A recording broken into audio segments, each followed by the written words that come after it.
Good morning, everyone. Thank you for being here. Good morning, everyone. Thank you for being here. I'm Officer Carlos Cortez, and I am a Public Information Officer with the Montgomery County Police Department. During this news conference, we're going to be sharing with you information about the arrest of an FBI special agent. Our speaker for today is Assistant Chief Nicholas Augustine, who is in charge of the operations of our Investigative Services Bureau. The spelling of his name is Nicholas, Nicholas, last name Augustine, Augustine. At the end of the news conference, we're going to be taking questions for about 10 minutes regarding only on the charges this special agent is facing today. Thank you. Good morning, and I appreciate everyone being here today as we are asking for your assistance to help identify additional victims that may have been sexually assaulted in Montgomery County. Yesterday afternoon, Montgomery County Police took into custody Eduardo Valdivia, age 40, who resides in Gaithersburg, Maryland.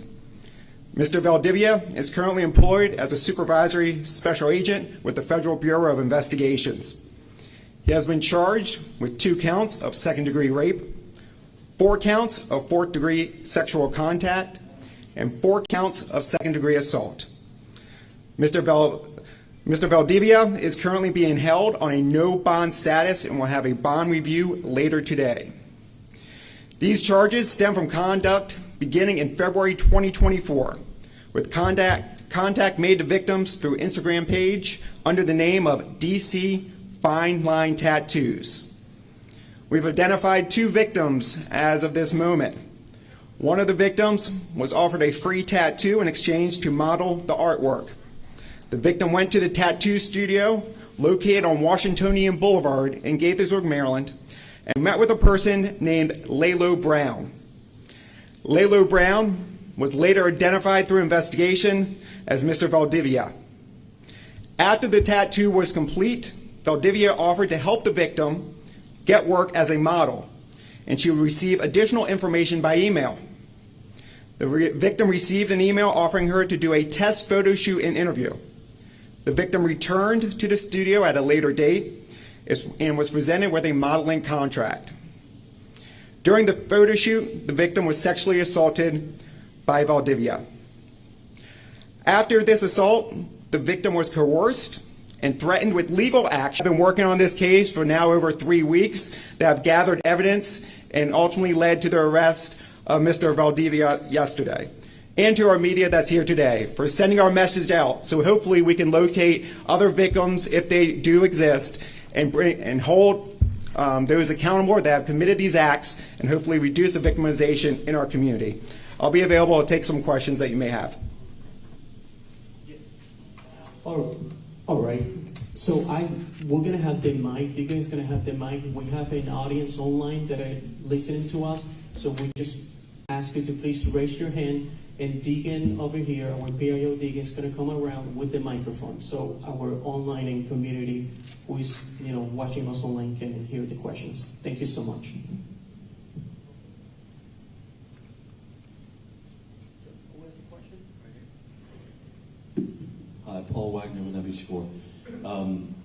Online for this court, it says for the warrant that I can see online.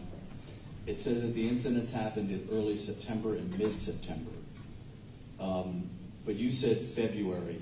So did the alleged scheme begin in February and the incidents happened in September? And I have a follow-up question. Sure. So we talk about the first victim that came forward. The second victim we have located actually occurred before the first victim's time frame. So the first victim that came forward, her incidents began in August. The second victim that came forward, their initial contact started in February. So she was actually sexually assaulted first before we were notified of the second victim. So you believe that this alleged scheme is going on from February until September? At least since February. It's the earliest date we have so far. It could have started with other victims before that, but we were notified of this incident in late October, and that's when we began our investigation. And was the agent the one who actually gave the tattoo, and was he on duty at the time? So he's the one that actually gave the tattoo, but these incidents occurred in the late hours of the day as well as on the weekend. I'm not familiar with his work schedule, but these did happen in the late night and on the weekend hours. Mike Kunzelman from the Associated Press. Do you have any indication whether he operated a legitimate tattoo business or modeling business, or is this somehow a front to access victims in the area? So he did lease space at this at the location on Washingtonian Boulevard. There is no licensing procedure for tattoo artists to have a certain license to do tattooing. So he did have a business that was located in these suites on Washingtonian Boulevard, and for this period of time, we don't know how long the business had been open, but he has been doing tattoos at least since February, we can tell.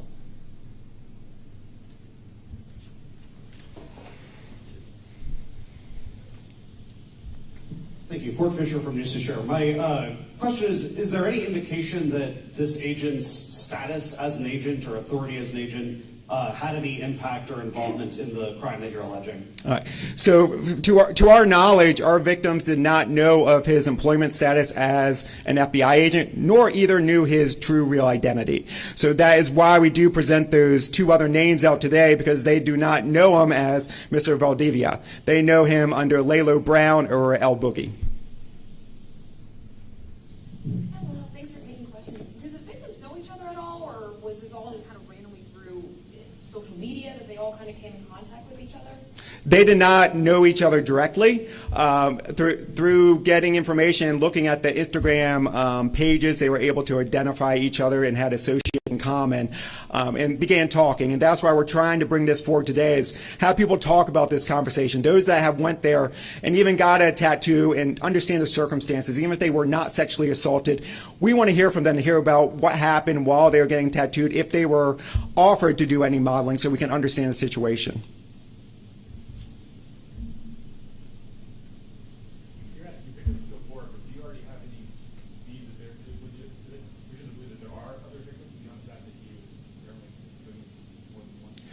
So we just have the two victims at this time. We don't have any particular things saying there is other victims, but we want to ensure, if there is, that they do come forward, because in these two instances, these victims felt they were held back because they signed a contract to do this type of work and did not come forward about that because of whatever was in the contract at the time. So we want the community to know that no matter if you sign a contract, that does not allow for you to be sexually assaulted. And we want the victim to come forward, whether they sign something that says confidentiality or anything like that, to come forward, tell us about it so we can help them and provide closure to them.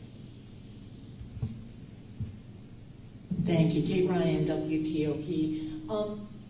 Is there any indication that he was targeting a particular demographic, either age of, a lot of young people want to get into modeling as early as their teens, and was the language an issue at all?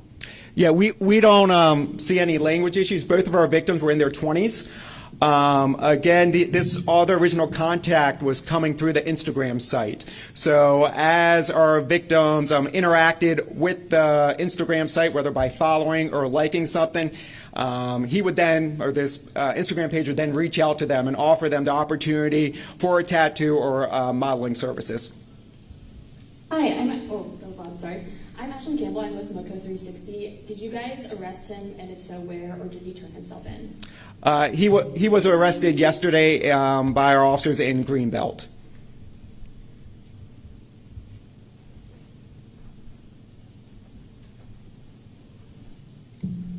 And can you clarify the? You can step back a little bit. Yes.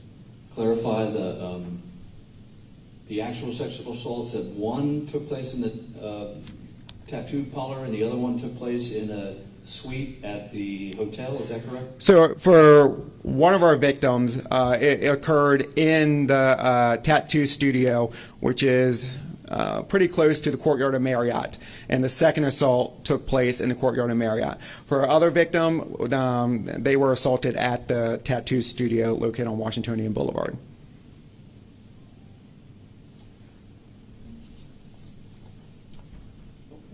All right, well, I thank you, and I appreciate it, and have a safe holiday. Thank you.